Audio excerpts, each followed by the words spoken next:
It's now time to go, I think. We're ready to go. We will get started. Thank you very much for joining. We're 143 have joined us so far. We are expecting 200. That's brilliant. Thank you for giving up your time, and we'll get going. I will start now with an introduction about the session today, and obviously talk about what we're doing. And welcome for giving up your time. It's a second masterclass. It's all around clinical reviews. And we'll start the session now. So thank you very much. So first of all, I'd like to introduce the team, and we'll start off with Bala. Bala, would you like to introduce yourself to the audience today, please? Yeah, hi, I'm Dr. Aravinth Balachandran, known as Bala. I'm the Chief Medical Officer here for eConsult, and I'm a GP by background as well. Fantastic. Thank you, Bala. Krista, would you like to introduce yourself to the audience, please? Thanks, Mark. Hi, everyone. My name is Krista. I'm the Clinical Director for Urgent and Emergency Care for eConsult and eTriage. I'm a ED Matron by background. Thank you very much. Annabel.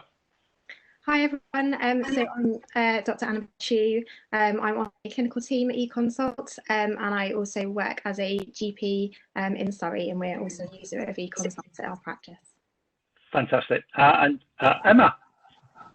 Hello, I'm Emma Huff. I'm one of the GPs that works for eConsult, and I also work as GP for the Herney Group. Brilliant. Thank you very much, Emma. My name is Mark Thomas. I'm the Transformation Director. We've also got Jim. Jim, would you like to introduce yourself? Hi, my name is Jim. I work in the marketing team at eConsult. Hopefully, I'll be trying to moderate some of the questions throughout this call as well. Fantastic. So without further ado, we'll talk through the session today, and then we'll hand through to the relevant speakers. Thank you for joining us. There are more people joining all the time. You are muted on arrival, and let's talk through the session. Okay, so today is all about clinical reviews. So welcome, everyone.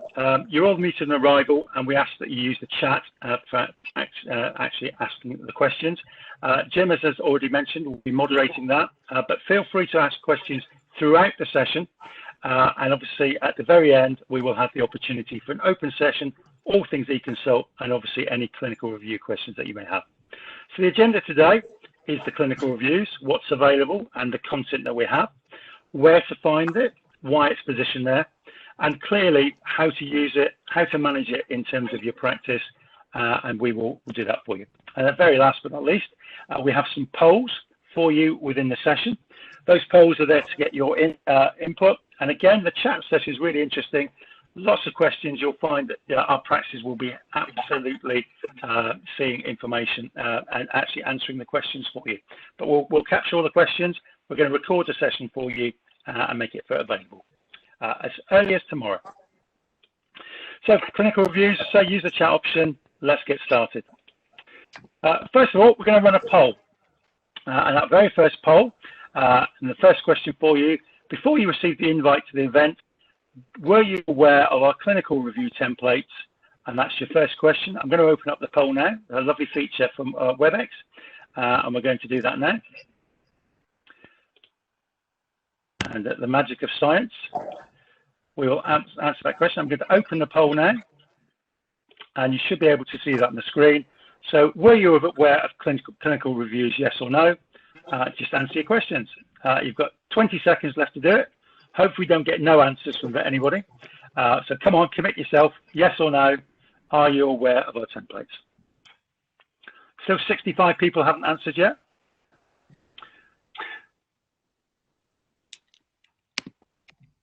And you've got 2 seconds, and that's it. We will close the poll. Close the poll now. Thank you very much for taking part. I'm just waiting for the final few seconds, and then we'll tell you what the actual answers were.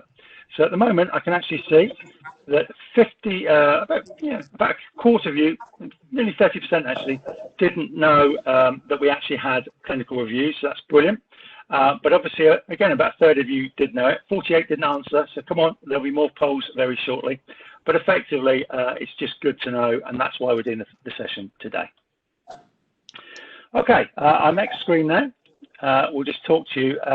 If you answered yes to the first question, we'd like to know now as our second poll, which of these templates have you actually used? Asthma, COPD, contraception, diabetes, hypertension, medication review, thyroid, or the final option there is all or several of the templates. So let's put that poll up now and give you that answer to answer the question.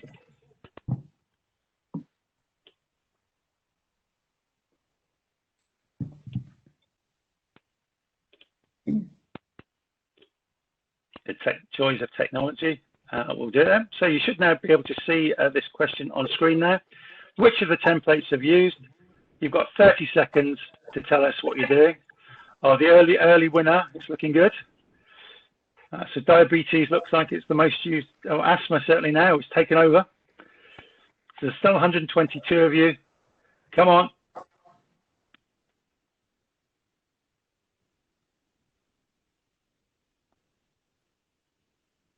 And it's fine.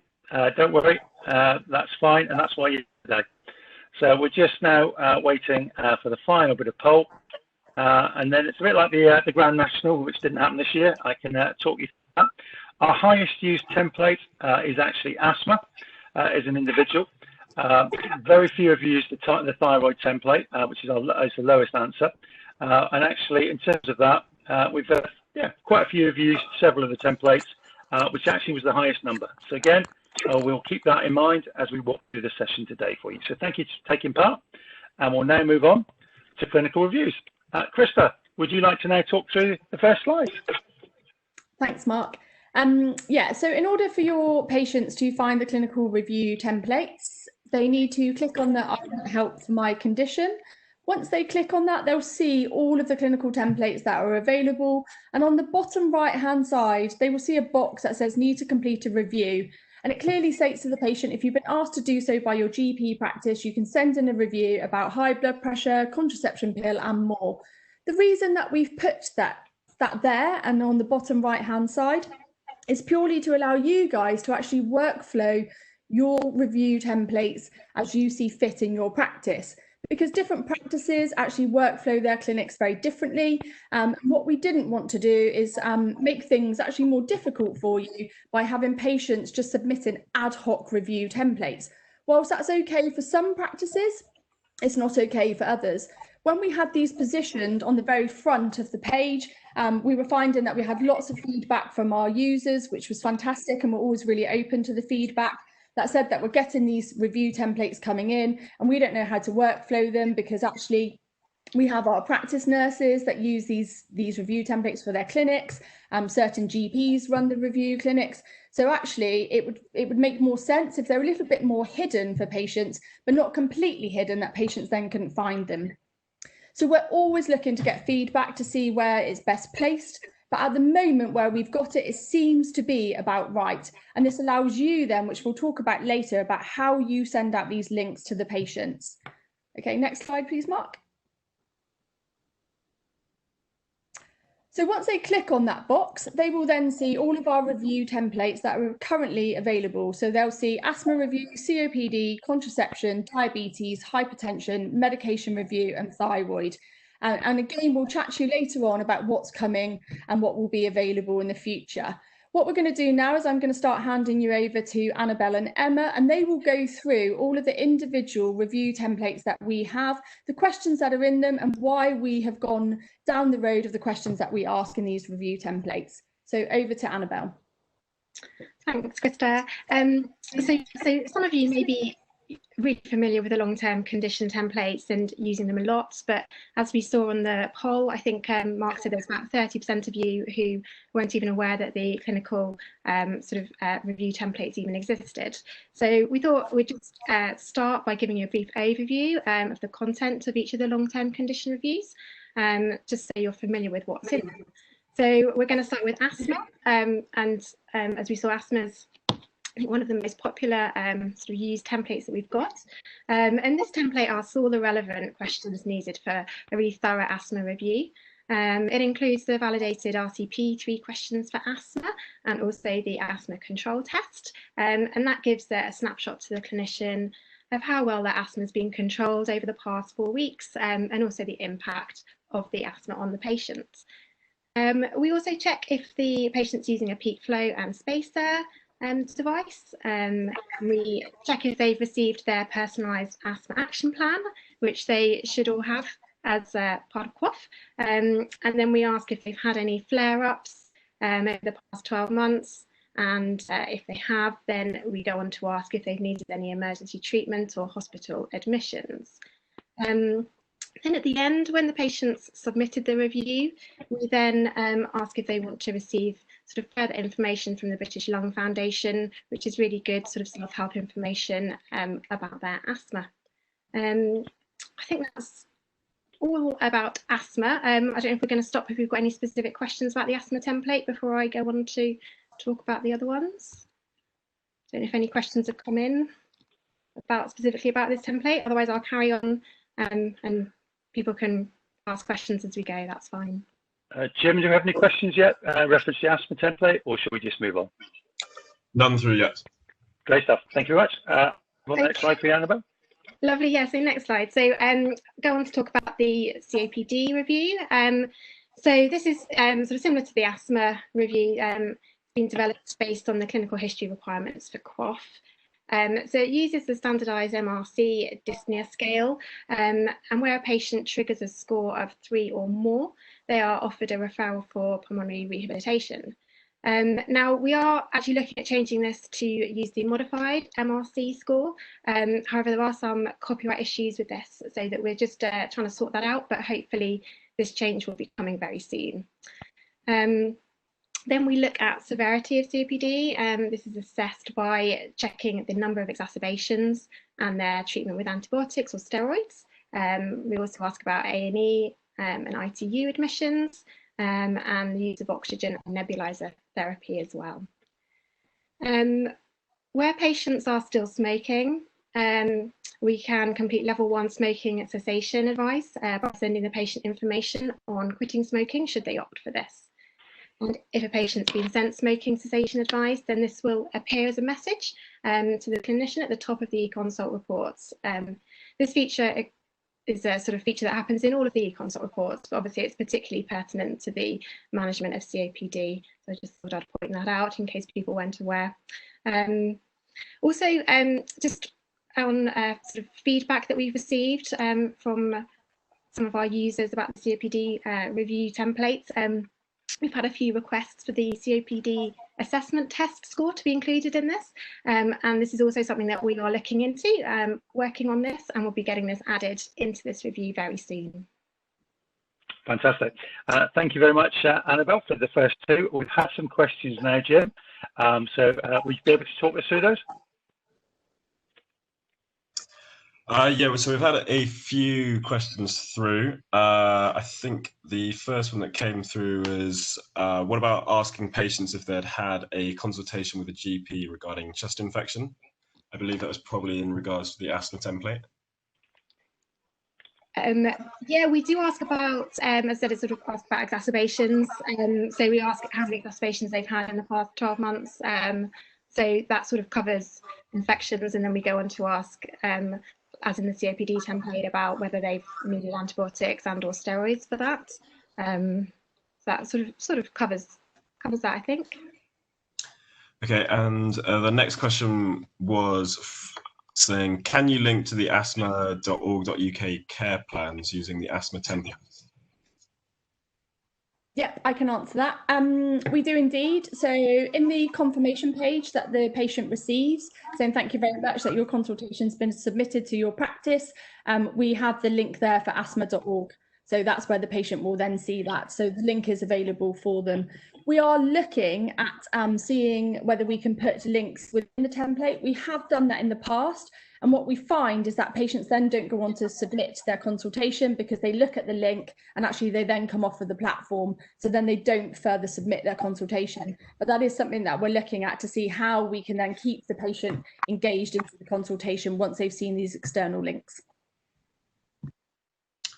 Thanks, Krista.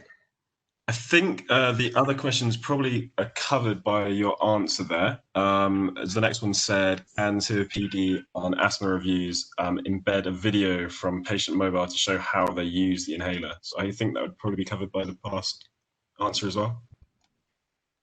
Yeah, was that for COPD or was that for That would be for both COPD and asthma. So the asthma we do link to the British Lung Foundation, which has their own sort of videos about inhaler technique. We don't in the COPD, but that's definitely also something that we could look into doing and link to a video on that one. Yeah, I'm sure we could definitely do that. Also, Jim, just to say that there was a question higher up just about concerns about viewing inhaler technique, I think, from someone had said about nurses. And I will cover this in the process part. And I think you can also link about if we were going to use post-consult messaging, for example, to push certain content to patients, say for inhaler technique and things. I can cover that under the process part as well. So that is coming up in subsequent slides. Fantastic, thank you. I know there's a question I saw there, thank you, Bala, talking about recoding. Again, we're going to pick that up during Bala's session and sort of future developments. So thank you very much. We'll move on. Annabel, you're on a roll. Your next one's contraception. So this is the next review template is I'm going to cover is the contraception pill review template. Now, this was developed in collaboration with a lead GP in this area who is working on this for a project with NHS England. So it's a really thorough, detailed, comprehensive review.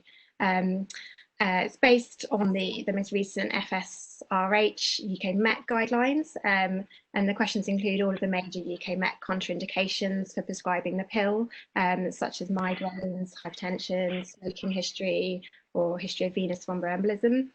It also includes red flags for gynecological cancers and infections, such as sort of any abnormal vaginal bleeding or discharge. And then at the end, sort of similar to the asthma review, the patient sent a link to the Family Planning Association guide to their pill for further information, if they've got any further sort of queries about how to take their pill, or any questions that the patient might have, they can have a look and refer to that leaflet for sort of a bit of, again, self-help information to try and avoid them from contacting you unless needed.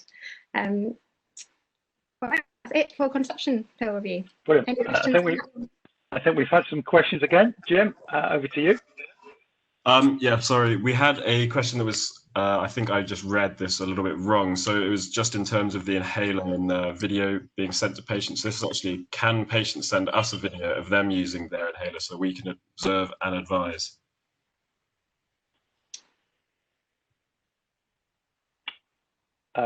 Currently, no, but certainly using the Q Doctor, which we're going to talk about shortly, will show you how video can be used as a brilliant tool, and certainly will help you remotely manage your asthmatic patients, for example, and we will do that later in the session. So thank you, Jim. I saw a couple of questions about contraception. If you'd like to talk those through for us. So I think the next question on here was, is the BMI question now obligatory for pill checks? Yeah, so we looked at that. So the height, we asked about height, weight, and blood pressure. It's not obligatory. One of the other questions, subsequent questions, is has the patient sort of had it checked recently, actually at the surgery? They might have come in and used the pod in the surgery, or the GP actually, they might have come in for a different reason, and the GP might have checked their blood pressure. We did discuss this with the clinical team, and we'll carry on reviewing this. We felt at the moment that we didn't want to make it obligatory because we felt that might stop quite a lot of sort of patients from filling in the template, or potentially even just making up or guessing their height and weight, which might not be very accurate, which also would cause problems. So we felt that actually, if they didn't fill it in, obviously the GP could then look if they have got a recent weight or blood pressure to go on that they might have had in the last few months that they could use. But if not, they would then need to contact the patient, obviously, to get them to come in to get that checked. But we will continue to review that, and if that does seem to be a problem, then we might need to make changes to it and make it compulsory. But at the moment, it's not. There's also been a few questions and comments on the next topic, which is on contraception template. Is there a question about domestic abuse / sexual health? Let me, I think that I can answer that. Yes, there's questions about sexual health. I would just need to double check about the domestic abuse. What we are looking at is we've just done some recent work on adding additional questions for children's safeguarding. So all of our paediatric content has those additional questions, which asks about safeguarding within the child or within the family. And we're certainly looking to roll that out across the adult templates as well, just to then be able to capture those vulnerable adults. So that is something that coming.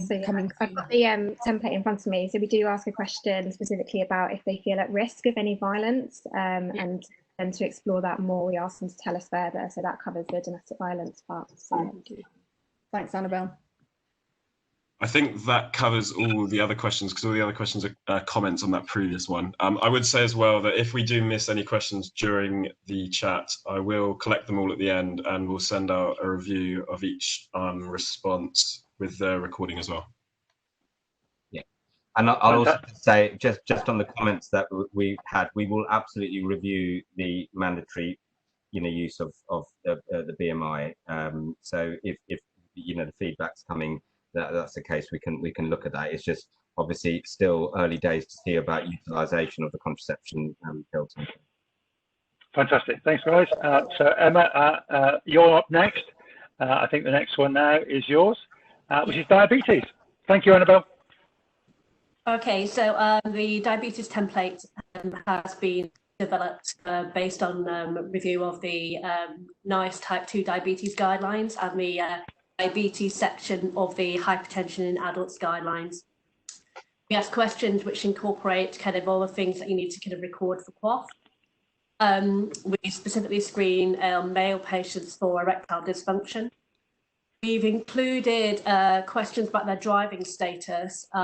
So pretty much that's so you can, if you need to have a conversation with the patient about DVLA, or direct them to contact the DVLA, then you've got that extra information there. We check that patients kind of has already received a diabetes education program like Desmond. If they answer no, then for a start you can check on that and arrange a referral if the patient wishes to do so. And because we know about the higher risk of mental health problems in patients with chronic diseases like diabetes, we've included a PHQ-9 score kind of test, so you can check how their mood is doing there. So pretty much kind of with this template, we're screening if they have any neuropathy symptoms, if they've seen had their eyes checked kind of within the past year, and if they're having any eye problems. So we're gathering a lot of information on this template. When you receive it, kind of, and however you allocate your diabetes reviews. Generally speaking, in places like it's been to the practice nurse, they have a lot of all of that information that they need already there. So that means that when they do need to have their face-to-face consultation for their pulses check and their foot and the testing of the neuropathy in their feet, then that appointment can actually be a lot shorter than has previously been needed. Fantastic. So again, lots of information. It's the most requested template we've ever had. So it's brilliant that it's now live. And again, that information's there. Any questions on diabetes, Jim, in terms of the template? We have just had one through that says the eye check should be done yearly, but on diabetes eConsult, it seems to indicate that they should have it every 2 years. I would need to check. I thought we asked if they've seen had their eyes checked within the past year, but we could check on that. We could certainly review that, because yes, it should be on an annual basis that they're having retinopathy screening. Yeah. Sorry. Any more, Jim?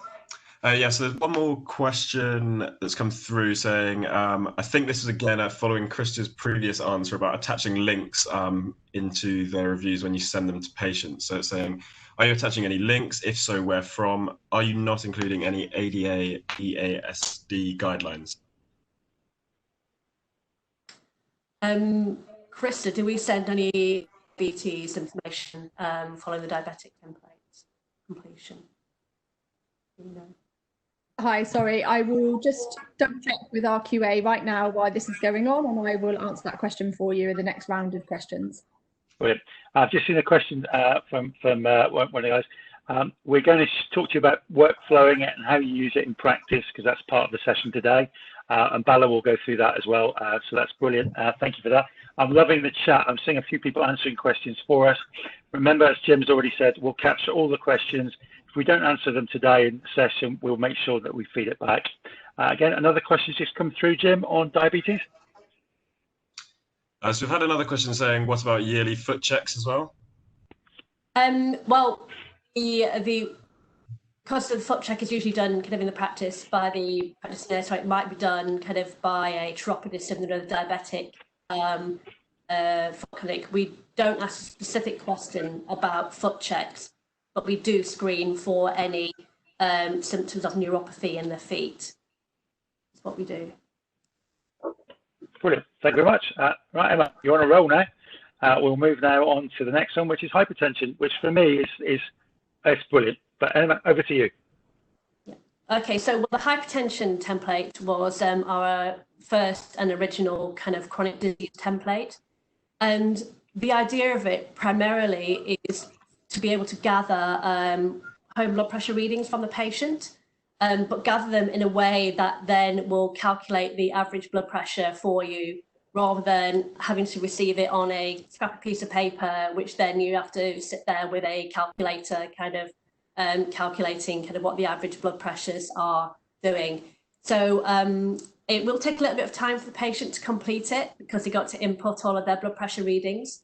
And if they hit kind of a blood pressure that's higher than 180, kind of over 110, they will be prompted to seek urgent advice because of the risk of malignant hypertension. So they will see that as a flag. You won't necessarily see that on a report, because they would have ideally contacted and sought kind of urgent help if they do have a blood pressure that high. The patient can submit up to 20 readings, so you should get a reasonable number of readings to be able to calculate when you get the average blood pressure reading. Though we are keeping this under review, because we are aware of what the NICE guidelines say. We're just keeping in mind at this current time how usable and user-friendly it is for a patient. Kind of if they're submitting 2 readings from the morning, 2 readings from the afternoon or evening, it may be a little bit tricky. So, but this template continues to be under review. Fantastic. And certainly my experience in speaking to a couple of practices recently, Emma, your message about the calculator and the scrappy bit of paper, a post-it note with lots of eConsult, your blood pressure readings on, or a scrap of notebook that's been torn out with you're going to get this averaged for you, and Bala will talk you through the actual information you receive very shortly. So thank you very much. Any questions on hypertension, Jim? So we've had a few questions that are around workflow, which I will leave when we go through the workflowing. However, we have had a few other questions. So, well, this is kind of a question that's general to all of the different review templates. So how many, do we have any figures about how many of these reviews convert to a face-to-face appointment on average? I can certainly talk about a couple of the templates that we used. So certainly asthma, we had a couple of practices. Again, I'll talk you through some numbers. They were managing their patients remotely and certainly using video as that option if they need to sort of check the inhaler technique. Bala, from a clinical point of view, Emma and Annabel, what's your views on, I mean, certainly diabetes, you'll need to check bloods and obviously review feet, I guess, but the patient's doing this in their own time and not in your room. So what do you see as how many face-to-face, what's your benefits that you're seeing from this? Yeah, I mean, just from my view, I agree with what Phil Westman said, in a sense that, you know, there is a potential that we could remotely manage a lot of these patients and be very selective on who we actually bring in. So in effect, these are pre-consultation questionnaires. So with hypertension, I can completely remotely manage this if I'm satisfied with the readings that have come in. To answer some of these questions, it will calculate an average even with a minimum of 3 readings all the way up to 20. But what Emma's comment about the 28 readings, which someone else had put in there, is strictly with NICE guidance. If you're looking at a week's worth of blood pressure readings, they should be doing 2 consecutive readings, 1 in the morning and 1 in the evening. So that's 4 a day times by 7, which is the 28. And we are looking to put that all into into one form to be able to then also calculate the average. So, yes, there is a means to be able to do it remotely. It's hard to give a figure because it is very much dependent on each individual practice on how they manage it and what resources they do. But there is a potential to do that. And one other point just on hypertension I'd like to make. At the moment, this was designed originally for review, but there is a potential that this could be used for diagnosis if ambulatory blood pressure monitoring is not feasible, patient doesn't want to do that. Again, we can submit those 28 readings via home blood pressure monitoring to be able to help with diagnosing new hypertensives as well. Brilliant. And lots of practices already loan BP machines to their patients and have done that for quite a long time. Again, having an organised process using a template from our clinical reviews allows those patients to have one place to input their data, and it means that it's presented to you, not on a post-it note, which is a big win. A few more questions I think have come through about hypertension. Jim, would you be able to talk this through those? Sure. So there's been a question around how can we be sure of the accuracy of the blood pressure machine being used? Well, I guess you could only ask the patient which machine they're using, and I think if they use Omron, like we'd use in practice, then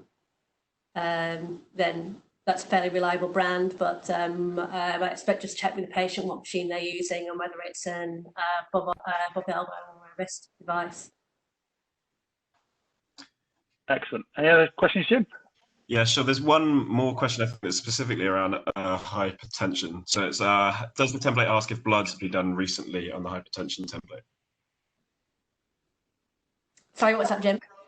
Does the template ask if bloods have been done recently on the hypertension template? On the hypertension, I've just checked, Emma. Yeah. Sorry, I've just checked the template, and no, it doesn't ask about bloods. But obviously, that is something that the GP will be able to check just from looking at their records. So no, it's not included. And again, I've seen something come through, Jim, before we move on, about white coat hypertension. They see the doctor and their blood pressure goes up.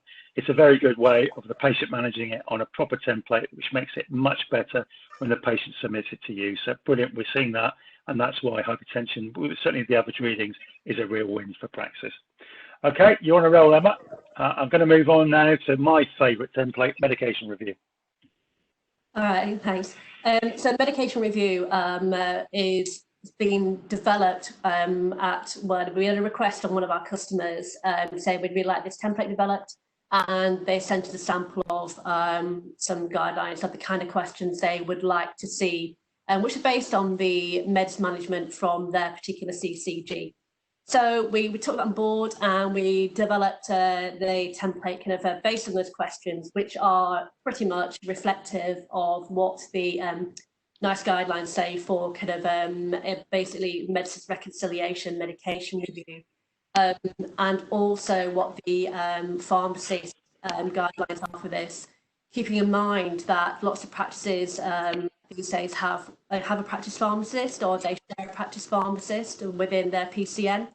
And practice pharmacists can actually do medication reviews quite easily. This template asks patients detailed questions about what medications they're prescribed, what medications they're actually taking and how they're taking. It checks their understanding of their medication and checks them if they're concerned about side effects.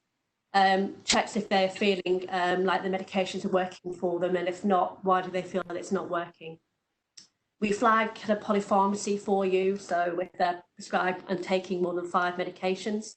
So that will be kind of obvious to you if you're looking at your kind of your prescriptions page, kind of on whichever IT system you're using, but it's there. And so pretty much kind of it packs in a lot of information that would take you quite a bit of time to get out of the patient kind of during an appointment.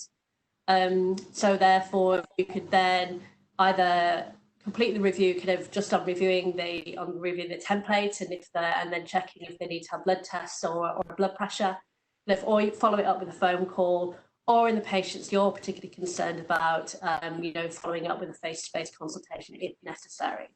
That's a medication review template for you. Fantastic.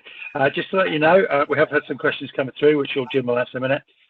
The medication review template was only released 3 or 4 weeks ago as a maximum. Already, 20% of all of our clinical review templates are medication reviews. We're seeing pharmacists, practices starting to use it. Remember, your patients are ignoring that stamp on that old bit of green paper or the EPS token with a little message that you've got. So again, it's a very clever way of targeting your patients. And again, we'll talk through that during the session. Jim, any questions on medication? Yeah, we've had a few through. So the first one is saying that someone has said we need more specific templates for the common medications. Are you talking about pressure medications or HRT or? So I think this is for more specific medications. So for example, painkillers, PPI, depression. Yeah.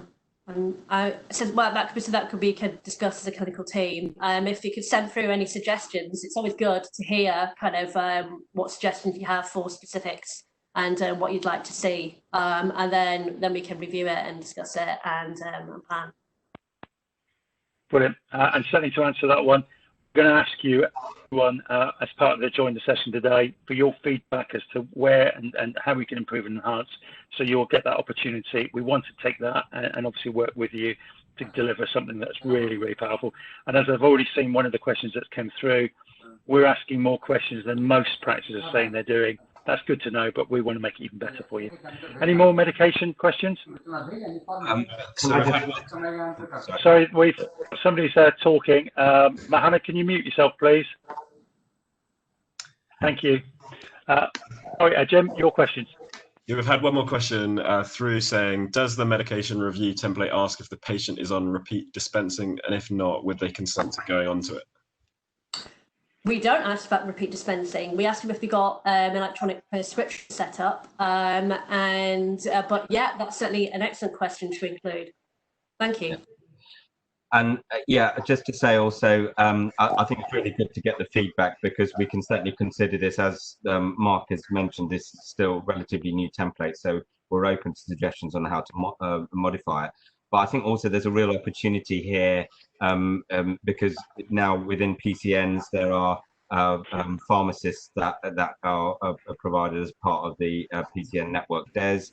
And as we all know, structured medication reviews now are very much part of the network enhanced services. There's an opportunity to at least get some information to allow the pharmacists to be able to start some of these conversations, rather than the GPs themselves necessarily doing this. So.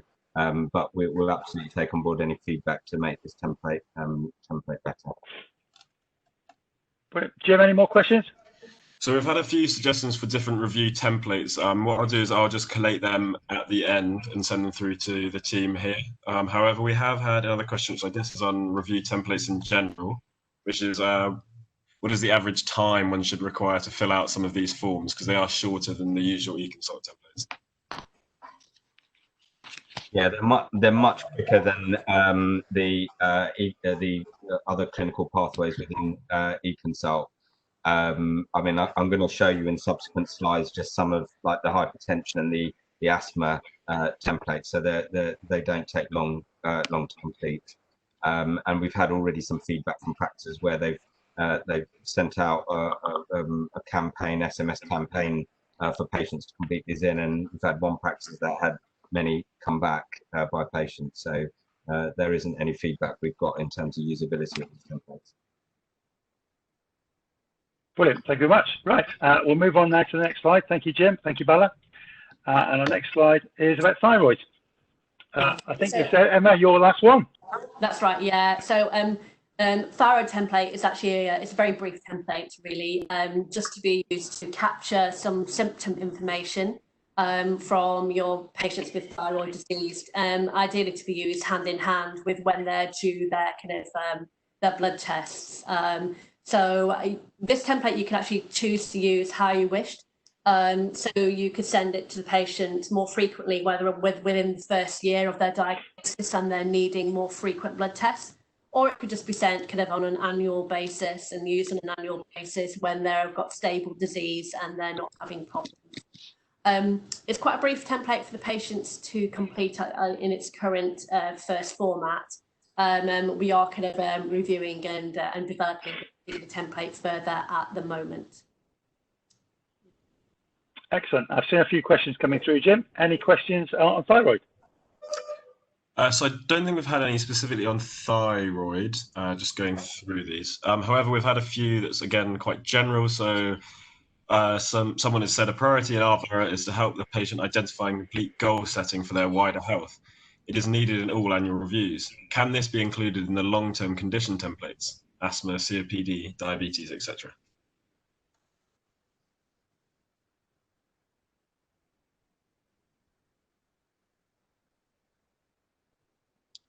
Hi, I can take that. Yeah, it's certainly something that we can take back to the clinical team. So we have our clinical team meetings weekly and our clinical governance meetings fortnightly. So that's certainly something that on Tuesday, when we all meet as a clinical team internally, we can discuss. Okay, thanks. There's one more question that I think would be good now. So if patients have been sent a review template and they do not complete it, is there a safety mechanism to say that they have not completed it so the patients don't get missed? I'll try and attempt to answer that one. It's a bit tricky. I mean, it's almost like how we traditionally do things with sending letters out, and you need an administrator to determine have they responded before you send out the next one, or exception report them. So we haven't got a system as such to monitor if a patient hasn't done that. So at the moment, it would sit still with the practice. You would know which ones you've sent to patients, and you'd have to obviously check to see have they actually sent it in. Otherwise either resend it or think of an alternative way how you get in touch with them. Brilliant. Any other questions, Jim, before we move on to our next session? Yeah, so I think one more question now, because a few have come through about different review templates that we don't yet have, but they're good suggestions. But one question that's come through saying, can templates be linked, e.g. med reviews and thyroid, rather than sending 2 links to the patient? At present, we can't link the two, so unfortunately, it will have to be sent as 2 separate eConsult pathways. We can certainly look at that, but I'm just trying to think again. If you were using a pharmacist, for example, you may want to have them as 2 separate if you're going to specifically target, say, medication-related queries to your pharmacist, whereas thyroid may, go to some other sort of practice member. But again, we can have a look at that if that's something that's that needs to be sort of considered. Brilliant. Thank you very much. Don't forget, we'll capture all the questions.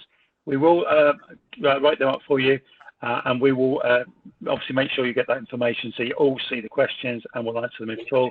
And again, put the questions on. We will capture more, and there will be a Q&A, an open session at the very end. So thank you very much to Annabel and Emma. That was brilliant. We've learned a lot this morning or this afternoon in the session. And now it's back to Krista. Krista, over to you. Coming soon. Thank you very much. So some really great suggestions. Thank you very much in the chat that obviously we will really take forward and discuss it in our clinical meetings. So coming soon, we've had some really good feedback already about things that actually you guys would like as users. And rheumatoid arthritis is certainly a clinical review template that would really benefit practices. So that's currently in development, and that's currently going through our quality assurance testing. So that hopefully will be with you guys fairly soon. HRT is another one, and mental health reviews. Currently, there is anxiety and depression templates on our platform under the Your Conditions. And I know that lots of practices have actually been using those templates and have actually been sending those templates to patients to actually do their mental health reviews. However, it is something that the clinical team are looking to actually put under our review section. We're going to actually be decreasing the age range as well and making it more user-friendly so that parents can submit an asthma review for children 12 years and above, and also looking at the asthma control test score. We do have it in the template, but what we want to do is like the PHQ-9 and the GAD-7 within our anxiety and depression templates, we'd like to serve that score in the PDF at the top so the clinicians that are seeing the asthma review template can see actually the asthma control test score. Contraception is also changing the age range. We discussed this at length in clinical governance, and it's going by, despite the fact that people can be, children can be Gillick competent, etc. The legal age is 16, so we will be decreasing the age for contraception review and the contraception templates within our platform to 16 years and above. Brilliant. Thank you, Krista. We have another poll now, so let's open this now. and it's just your opportunity now to basically, basically tell us, if we were to release the next template over the next few weeks, which one would you like to see next? And there's your question on screen. So effectively, let me just minimize this 1 second. There you go. So in terms of your question, which clinical review would you like to see as our next release? Rheumatoid arthritis, HRT, mental health, or asthma for under 12s? I'm going to open that poll now, and you've got 30 seconds. Your opportunity to influence our direction of travel. It's a bit like the old Grand National again. I can see a winner coming clearly. The runners and riders are changing. There's going to be a late winner. Still got 15 seconds. So 60 people. 57 now. There is a clear winner now. It's just snuck in the lead. 6 seconds left to go, and then I will tell you then which is the favourite. There you go. The poll I will now close. You're just going to find a few seconds, and then we will tell you the answers. So the news and the scores and the doors. The #1 requested template for next release, if possible, would be mental health review. There you are, guys. There's your next clinical governance meeting, followed by HRT, which I know a lot of patients, certainly clinicians, have asked for. And then asthma for under 12s isn't a priority on our group discussion today. So thank you very much for taking part. We now move on to our next part of the session, which is around patient practice flow and clinical reviews. And in terms of that, lots of people have put that in the chat session. How do you manage this in practice? And Bala will now talk through from a clinical point of view, and then I'll follow that to finish the session around about on this area, around about how to use it in practice. And again, a few of you have been commenting on chat using text and email and so on. So Bala, over to you. Thank you very much. Thanks, Mark. Yeah, some of you have mentioned the chat. I know David Brandon in particular, how to get your head around doing this. And, like eConsult is in general, it's pretty much dependent on how the practice wanting to operationalize it and what staff and resources that you've got in order to really reap the rewards here. So what I've put together here is just as an overall guide, just so that you have the concepts and the ideas in your mind, and then you can sculpt it in a way that you think would feel fit.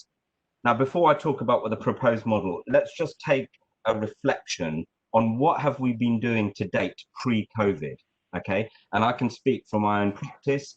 We pretty much had an archaic recall system of, contacting the patient by letter, sometimes by SMS, etc. And if 3 strikes and they don't respond, we exception report them. When the patients do respond, the default is face-to-face, come in. It can be with a practice nurse, anything up to 30 minutes sometimes, in which they've got to elicit a history, do all the various bits, tick all the various quaff boxes, and care plans, etc. And then the process is finished. And if it was as much as half an hour spent into the clinical time with the patient, that's 2 patients being seen per hour, plus also the hassle of the patient actually having to come physically into the building. What's changed, as we know now, is COVID, and suddenly we have to think radically different on how we actually, bring people in and what we can actually potentially do remotely. And there's a real opportunity for us to sort of appraise what our recall processes are and think about how we can actually sort of use eConsult most effectively to help with that. But what a few of you have put on the comment section is true. This is in effect what we've developed as a version 1 is a pre-consultation questionnaire to enable effective triaging on what you're going to do next in terms of investigations, and whether you're then going to remotely close that person or whether they would have to come in face to face. So I'm going to run through this slide here on how you could think about sort of doing that. So the first thing, if you look on the left-hand side, is identifying the patient cohorts for clinical review. Now, that could range from every single person on your chronic disease registers. We're going to just target with an eConsult and see which ones come back, with what information we come back, and then decide once we've received information how we're going to process that. Or you may triangulate down to patients who you think may be amenable for a remote closure and reserve the ones that need to be done traditionally through your own channels. You can decide on that way. And there are some solutions out there. There's one that is QMasters, which is an Aravinth platform. They've actually got search and reports for EMIS, which actually look at your disease registers and think about people who could be sort of managed remotely, and it will produce a list. So you could say, for example, target those people. But essentially, you can identify who the patients are, just target your entire chronic disease register. Once you've identified who those people are, then you send a targeted message inviting for the review, and you can use various solutions for that. You know, some have mentioned using AccuRx, for example. You can put on an individual basis, or you can use MJOG or iPlato to send batch SMSs to patients. And Mark is going to talk about that in a subsequent slide. But essentially, every one of our templates have got a unique web address which can be put into a text message, so that the patient, when they click on that, takes directly into that pathway. Otherwise, you can direct them to the relevant section of the platform for the patient to go in and fill in. So if you say go into the review section and fill in the hypertension template, you can direct patients to do that. But Mark will cover that in detail. The patient will then complete that eConsult for the review template, and that is then received at the practice end. And basically, when the practice has got that, bearing in mind, generally with these review templates, they're not anything of high acuity or any urgency. So it would be good to then acknowledge receipt for the patient and saying we've received that. And our opinion, the next is that that eConsult then goes to your practice nurse or whoever would be sort of triaging or looking at that request.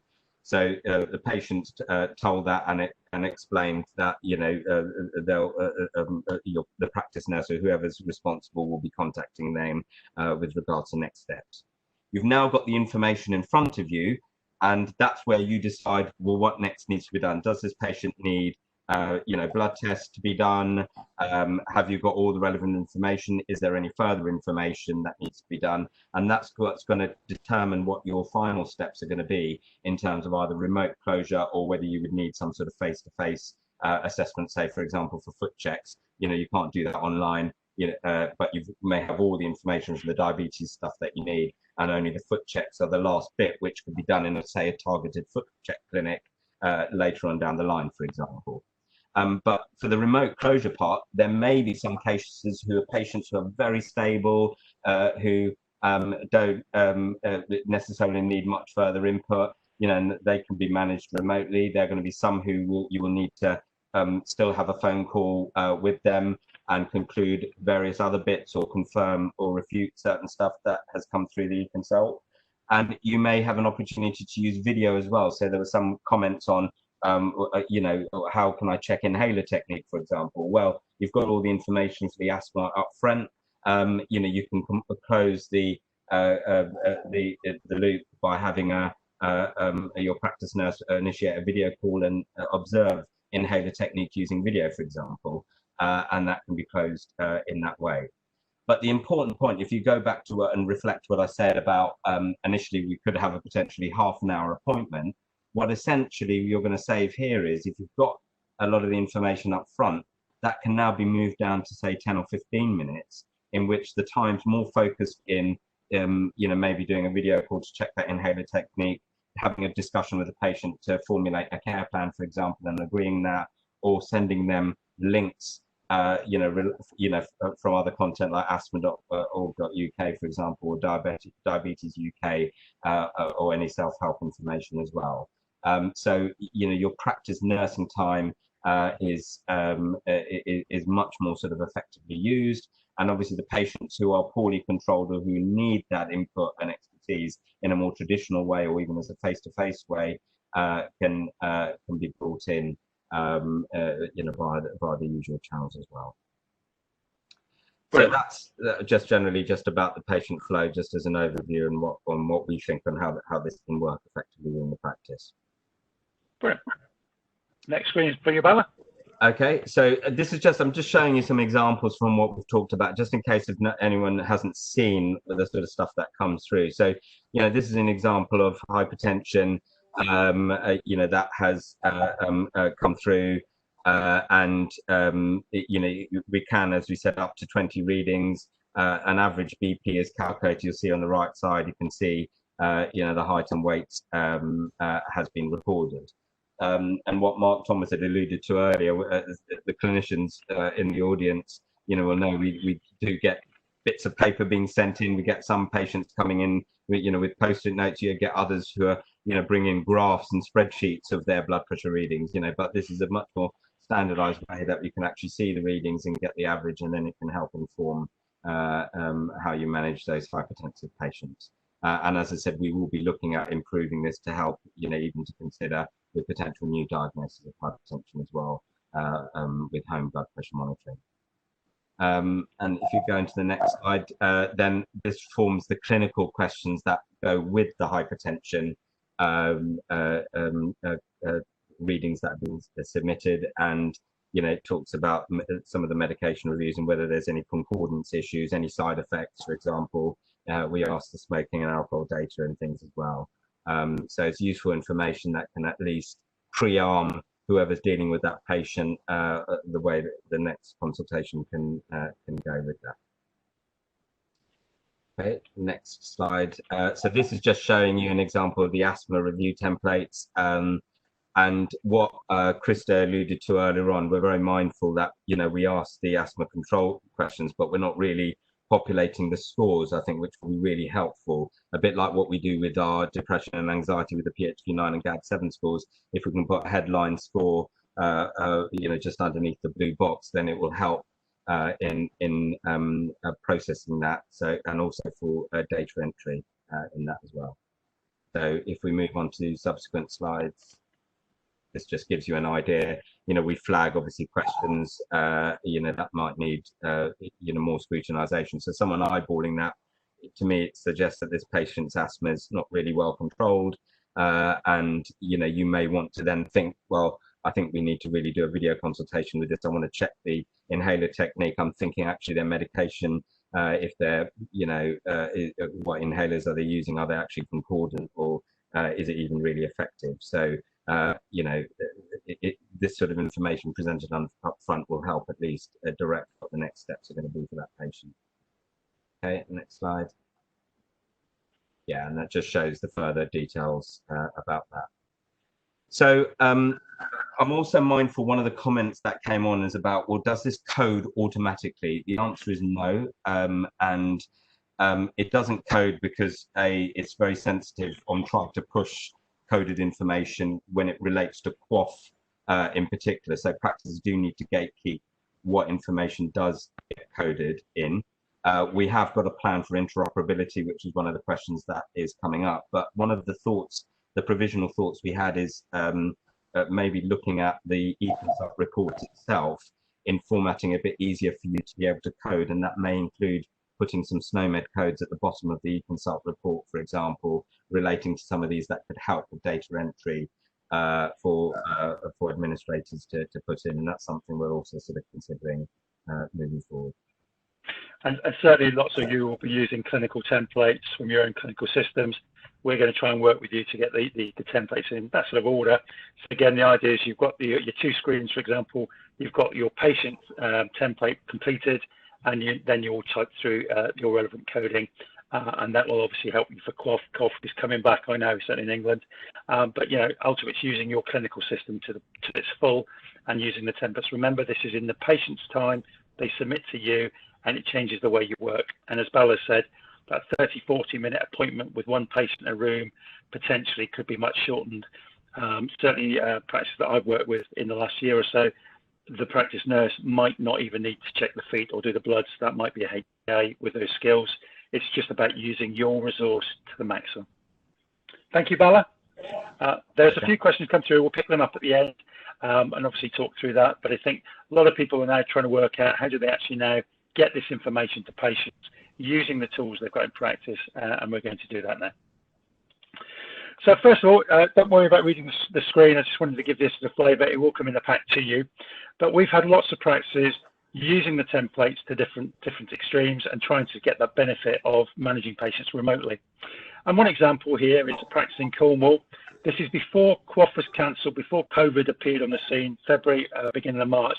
The patient, this is a group of patients, 100 texts were sent to a cohort of asthmatics who had received 3 letters, 3 texts, and a couple of phone calls from the practice nurse to try and encourage them to come for their asthma review. The practice looked at the template, said, oh, let's try this, sent a text message, and within 10 minutes of the text message landing with the patient, with a link embedded to their eConsult template on their particular practice platform, and again, I'll show you that in a minute, they were getting submissions from their patients. They'd been ignored for some of them for 9 months, but one text and they were submitting a link. This practice received 96 responses within 1 week. And as you've already identified, very few practices will want to respond same day or the end of the next working day to 96 templates to do with asthma, because it needs to be reviewed by the nurse, and the nurse needs time to, obviously, somebody needs to input the data, for example. So again, using the platform, sending a message to the patient, thank you for your eConsult submission for asthma. The practice nurse will be in touch with you and again, you set the time frame. Due course, we'll be in touch should we need to. And then obviously if you need to do a video call, whatever it may be, you can see that. Now, ultimately, text or email is normally the tradition to communicate with patients. Lots of you got those services, but using our one-way messaging, and I'm going to show you some exciting developments for that in a moment. Texting is great, and we know that works. And again, we'll show you how to do that shortly. And we've got the words for you, but email costs you nothing. So emailing, BCCing your cohort of patients, all your asthma patients with the month of birth of, let's say, July, you could send them a link explaining what they need to do. They'll click that and submit, and we know it's working. We've got a couple of practices who are really doing significant volumes now, and are actually doing 500 or 600 clinical review templates a month, targeting their patient groups and sending those links to them. So again, you can see the text. We'll share all this with you. We'll give you links. Again, at the very last slide, that information will be there for you. We gave it in the newsletter a couple of weeks ago, but again, we want to make sure you've got it because we want you to start using the content and realizing there's a different way of working. So we got that. Again, another practice in Hampshire, 300 patients responded to a hypertension questionnaire. Big practice, lots of patients, again, month of birth. And again, the practice was able to manage those patients in a very different way, not calling them down, not chasing them. The patients were quite, and what's interesting was that practice didn't think elderly patients would actually use eConsult. And the average age of patients using the template they sent hypertension was 72. That's the average age of those 300 patients. So it shows it works, and a different cohort of patients can be managed very differently. So again, that question's been asked a lot, and I know a few of you have raised that question on the screen. Where do I find these templates?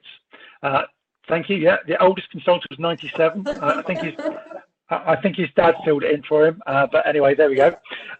So in terms of your practice website, what you need to do to find out this information, I'm going to show you where to do it now, is you have a slide here, which is your eConsult banner. Select, I want help for my condition.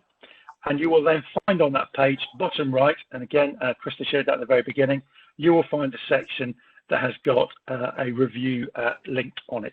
By clicking on that, you will basically find the 7 templates that are available today. And each one of those has its own URL.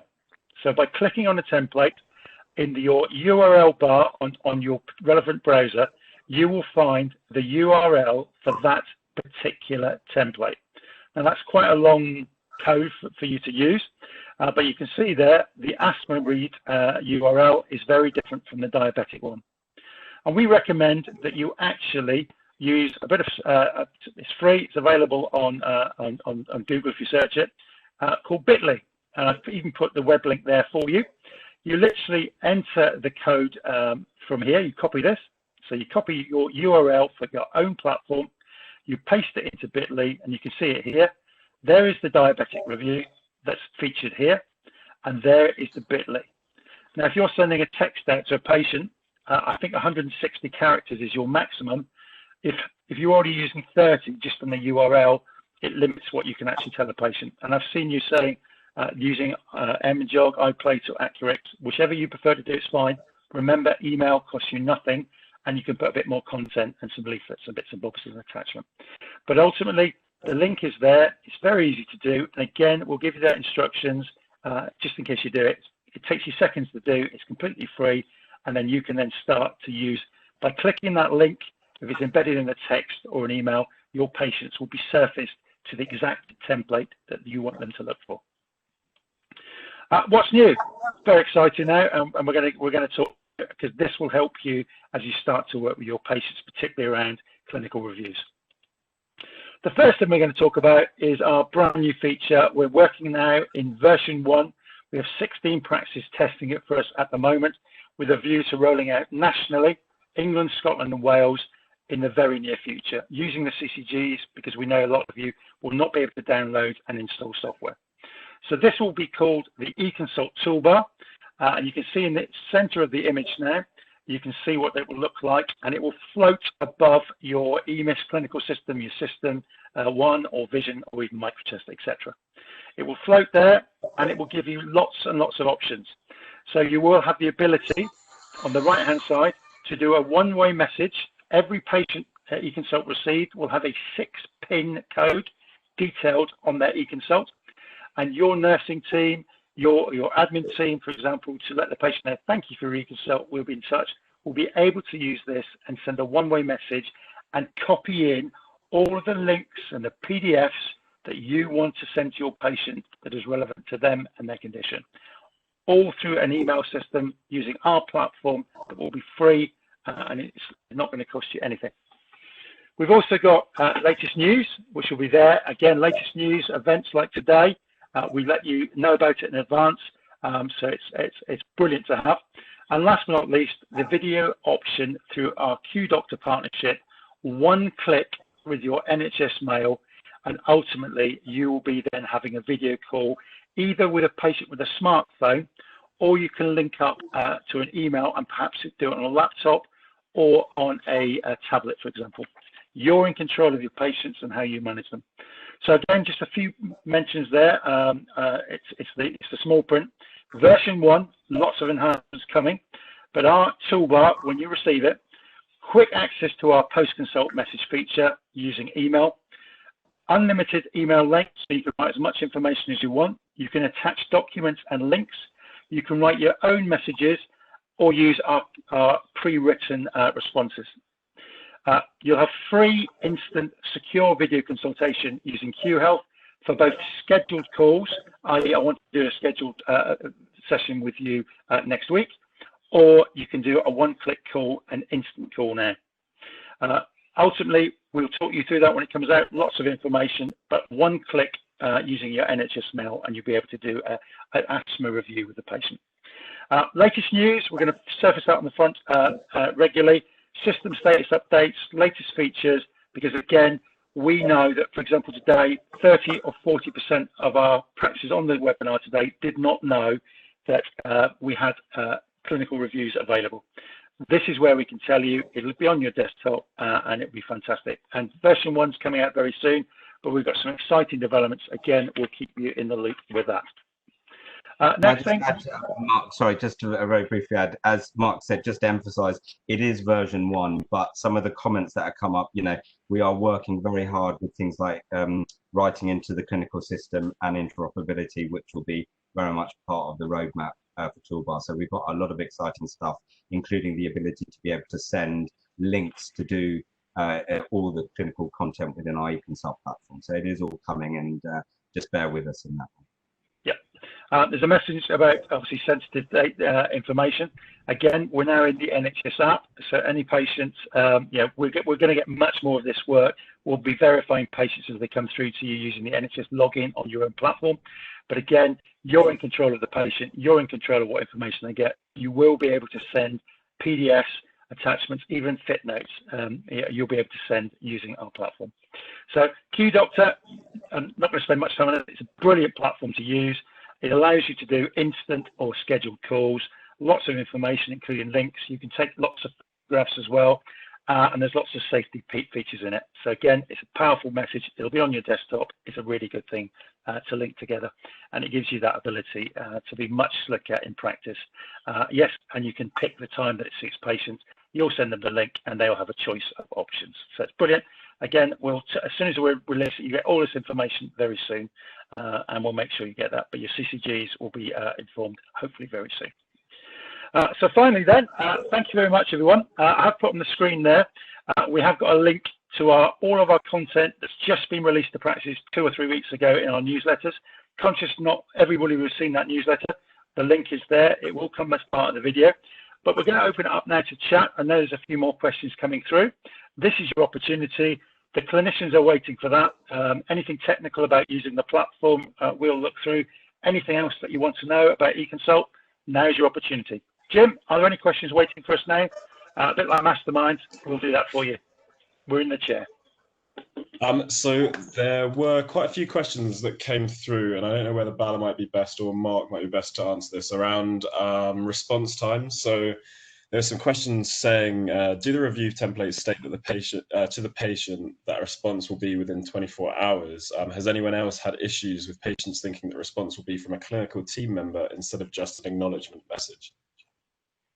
So I'll pick that up. I mean, Mark already alluded to when he discussed that at the moment, the default is the same by the end of the next working day. And we appreciate these aren't clinically urgent. They don't necessarily need to do that. What Mark had suggested is that the practice just responds back to the patient saying, acknowledging receipt of that, and that a practice nurse will get in touch with them. So they've answered that. They've done it within that time frame, and then it's down to the discretion of the practice at what point they need to do that. We could look at trying to just separate that out. There is a technical complexity in putting a different time frame of responses for our long-term condition templates versus the rest of the platform. But that's something we can certainly look into. But I think, just doing it in the way Mark had suggested would be the easiest thing that we can do today. There were 2 questions earlier around, do we have the algorithms of each template so that we can work out a protocol to use in the practice?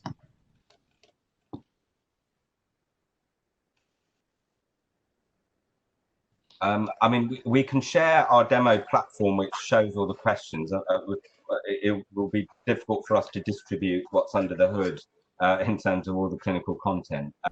But certainly within our demonstration platform, you'll see all the questions that are there. Or we can share sample eConsult reports showing the outputs of all the questions that come through. Okay, the next couple of questions are more around post-consult messaging and the toolbar, actually. So there is one saying, will there be presets for the post-consult messaging in the toolbar? So this is just so more than just write your own message. So will there be pre-built questions in there as well? Yeah, so at the moment, we've got the ability now where you can upload a PDF or a document that's in a rich text format, RTF format. There's plans to increase that to more files that can be uploaded. We've got a few more bespoke messages and the option, as we had before, where you can put your own bespoke messaging. We're looking at linking in our clinical pathways into a message that can be sent to avoid having to sort of copy a URL and put that into the message for a patient to do. So that is very much on the roadmap for the toolbar to do. There's a question on clinical review templates saying, I think it's around, is there any red flagging for a patient to seek urgent medical attention if their answers to questions are indicating that their asthma needs urgent medical attention? When we discussed this in our clinical governance, we didn't see that there was anything, because the use case of these review templates were really mainly for annual reviews and general reviews. So we haven't identified or received any clinical incidents relating to the use of the review templates. But certainly we will keep monitoring that and revisiting if there is a need to do that. So the sort of questions that we've targeted is mirror the sort of questions that a practice nurse would ask for and as part of the POF process on reviewing these patients. A few of these questions have actually been answered by other people in the chat. Excellent. However, there are a few questions around will clinicians be able to attach more than one document in a post-consult message? At the moment, they're only able to attach one. Yeah, at the moment it is only attaching one, but there's no reason why you couldn't initiate another post-consult message to attach a second one. But we haven't got a facility at the moment to attach multiple documents within one post-consult message. I think at the moment those are the questions that have come through, and unless I've missed any in particular, I don't think so. No, I think there was also one. We know at the moment the limitation that we're not filing what you're writing directly into the clinical notes, and at the moment our feature is a copy to clipboard functionality which you can paste in. As I said, it's very much, we're working really hard to enable that functionality where what you put in that message directly gets written into the notes. Brilliant. Okay, so keep putting your questions in. We're going to actually get it. So again, I'm loving the guys on the chat actually answering the questions for us. Remember, we're going to share all this content for you. Keep putting the questions through. We're here for obviously till 2:30. Thank you again for joining us. I have now got another poll for you.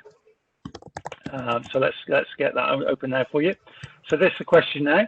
How useful have you found today's eConsult Masterclass? 3 questions. And I'm going to open up that poll for you now.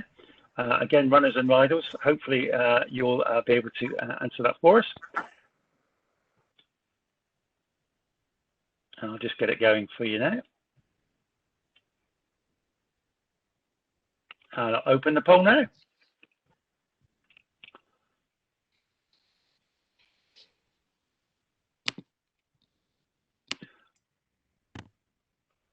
Still 47 people to go. We've got 17. The good news is, guys, it's looking good so far.